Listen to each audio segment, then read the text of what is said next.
E eu vim falar aqui um pouquinho para vocês também sobre empreendedorismo, dentro de alguns princípios de liderança.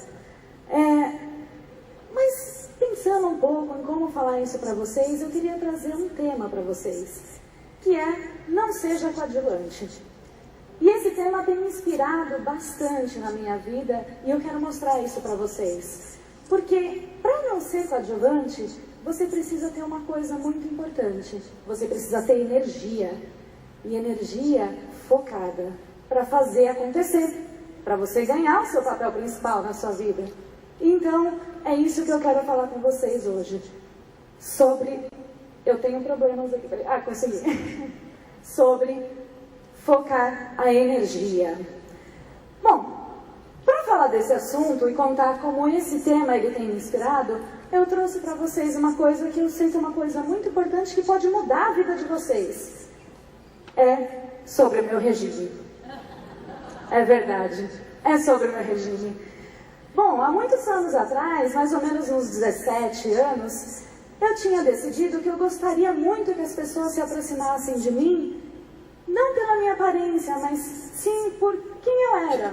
Mas de verdade, lá no fundo, eu entendi que eu tinha medo das pessoas. Eu tinha medo de estar aqui na frente, aqui no palco. Eu tinha medo de me sobressair. Eu tinha medo daquilo que as pessoas pensavam de mim. Eu tinha medo de incomodar as pessoas. E o que aconteceu? Eu comecei a pensar em como mudar isso e como eu ficar onde? Lá nos bastidores. Comecei a ficar lá atrás e não deixar ninguém se incomodar com a minha presença. Então eu resolvi engordar. Olha que meta legal. Uma meta bacana, que não agregava valor nenhum. Uma meta que não ajudava ninguém, nem a mim mesma. Só que eu estava tão empenhada em fazer essa meta acontecer, que eu de verdade levei quase 10 anos para chegar aos quase 80 quilos. Imagina isso, graças a Deus eu não estava tão empenhada, né? A minha energia não estava focada tanto nessa meta. Mas, com o descuido que eu tive comigo mesma, lógico que uma hora eu ia chegar lá, né? Durante todos esses anos, né, eu fui entendendo, eu fui aprendendo a me observar e entender um pouco desse medo que eu tinha. E aí tomei realmente a consciência de que eu estava sendo coadjuvante na minha própria vida. E que eu não estava tomando as rédeas do filme da minha vida. E eu comecei a estudar, eu comecei a conversar com as pessoas, eu comecei a crescer profissionalmente. Lógico que depois de um tempo, né, quando eu começava a ir bem no trabalho, opa, ó o meu pé no freio. Eu saía de novo e começava a ter resultados ruins. Mas durante esses estudos, eu sempre gostei de estudar, eu comecei a ler sobre grandes pensadores, eu comecei a ler sobre personalidades e sobre empreendedores. E alguns deles me chamaram a atenção e eu quero contar de um deles para vocês. Esse daqui é o José Hermínio de Moraes. Alguém já ouviu falar dele? Ele é o fundador do Grupo Votorantim, né? Bom, José Hermínio de Moraes nasceu lá em 1900, ele estudou fora do Brasil, ele cursou engenharia na Escola de Minas, lá do Colorado. Na época era bem diferente fazer isso, né? Estudar fora do Brasil, nossa. Ele voltou para o Brasil e ele foi trabalhar numa indústria têxtil. Uma fábrica chamada Sociedade Anônima de Votorantim, que ficava lá no interior de São Paulo, né? Em Votorantim. Depois que ele começou a trabalhar lá, ele se casou com a filha do dono. Comprou ações da empresa e alguns anos depois ele assumiu o comando da empresa.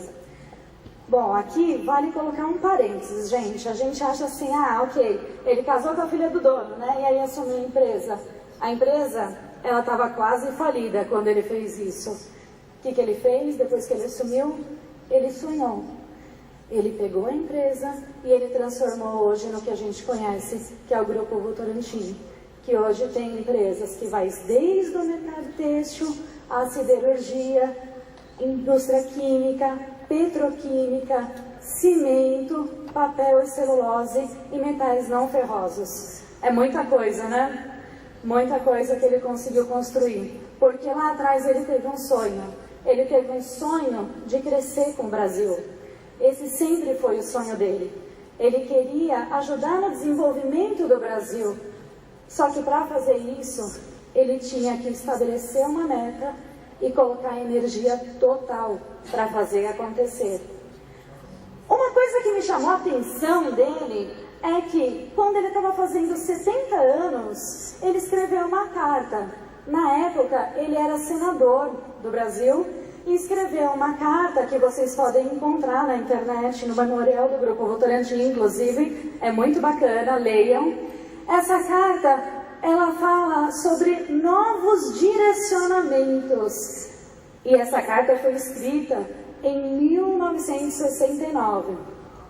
E ele dava direcionamentos para os filhos deles. O que eles precisariam fazer, o que era para ser planejado, qual é o direcionamento que a empresa precisava e como que eles deveriam fazer acontecer.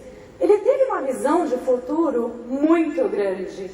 Lá em 69, ele analisou o cenário e dizia na carta aonde eles podiam crescer. Eles podiam crescer mais em alumínio, zinco, níquel.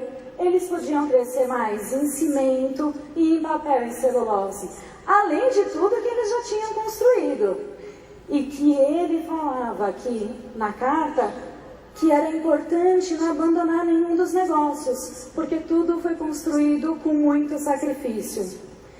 Bom, pensando de novo e olhando para a carta, eu lembro que na carta também estava escrito que nenhum negócio podia faturar 50% do que representava o faturamento do grupo, porque ele acreditava em diversificação dos negócios, e ele não queria ficar preso a um único produto, e que todas as empresas tinham que crescer em conjunto, porque o universo é o Grupo Votorantim, não era uma empresa, não era uma região, é todo mundo junto.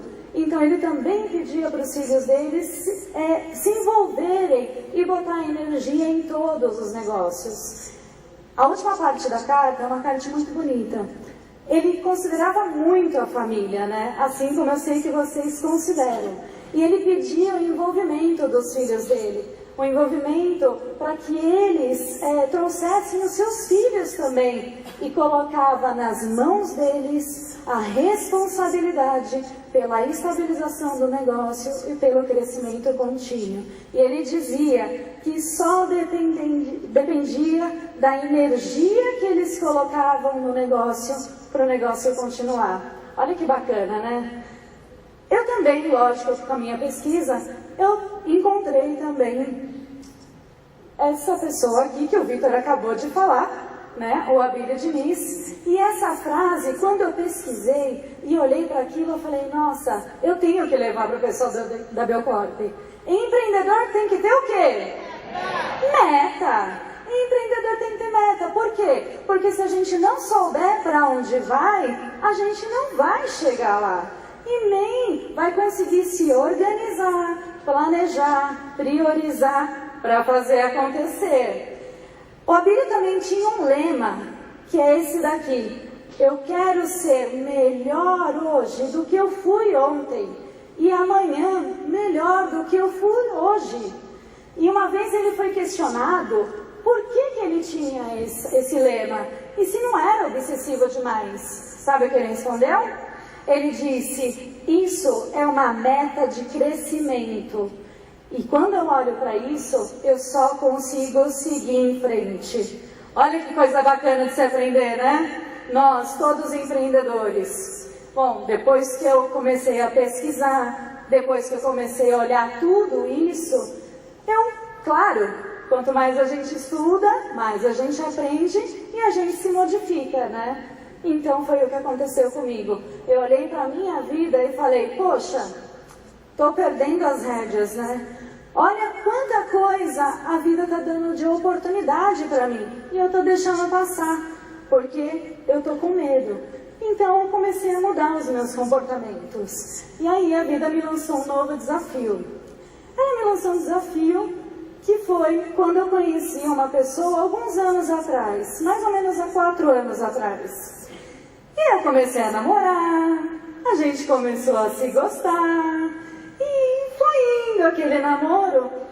Aí eu pensei bem e falei assim, peraí, a gente já tá namorando, a gente se gosta, ele já falou que me ama, falou que se via casado comigo, mas não dava o passo, né? O que eu fiz? Estabeleci uma meta, virei pra ele e falei, então, quando é que a gente vai dar andamento, né, pra chegar no casamento?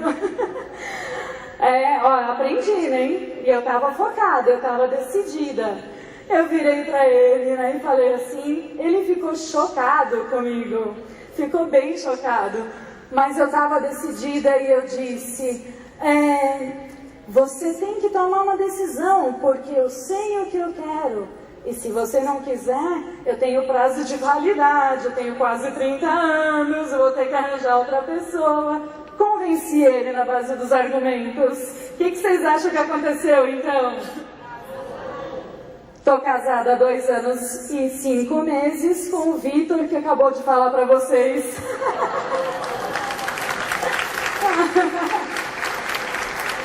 Estabeleça uma meta.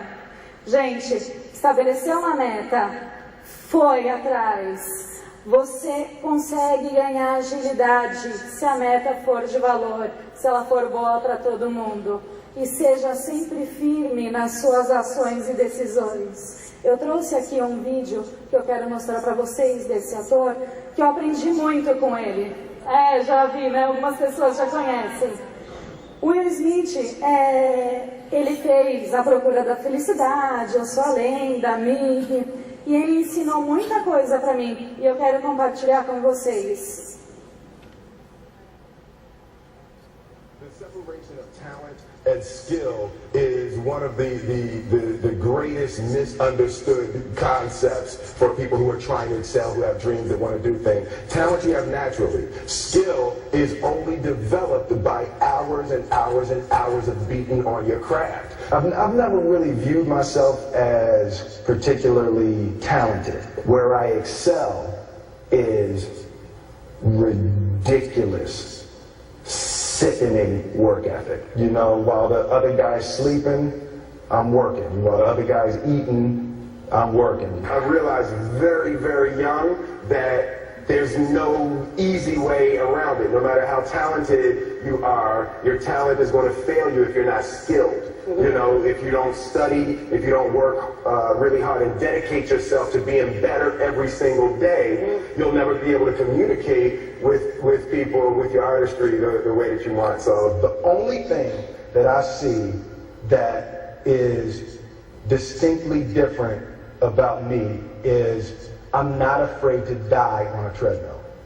You might have more talent than me, you might be smarter than me, you might be sexier than me, you might be all of those things, you got it on me in 9 categories.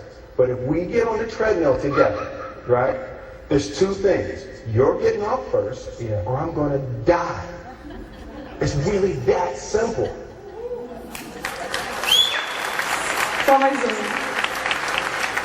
I realize that to have the level of success that I want to have, is difficult to spread it out and do multiple things. It takes such a desperate, obsessive focus. You really got to focus with all of your fiber and all of your heart and all of your creativity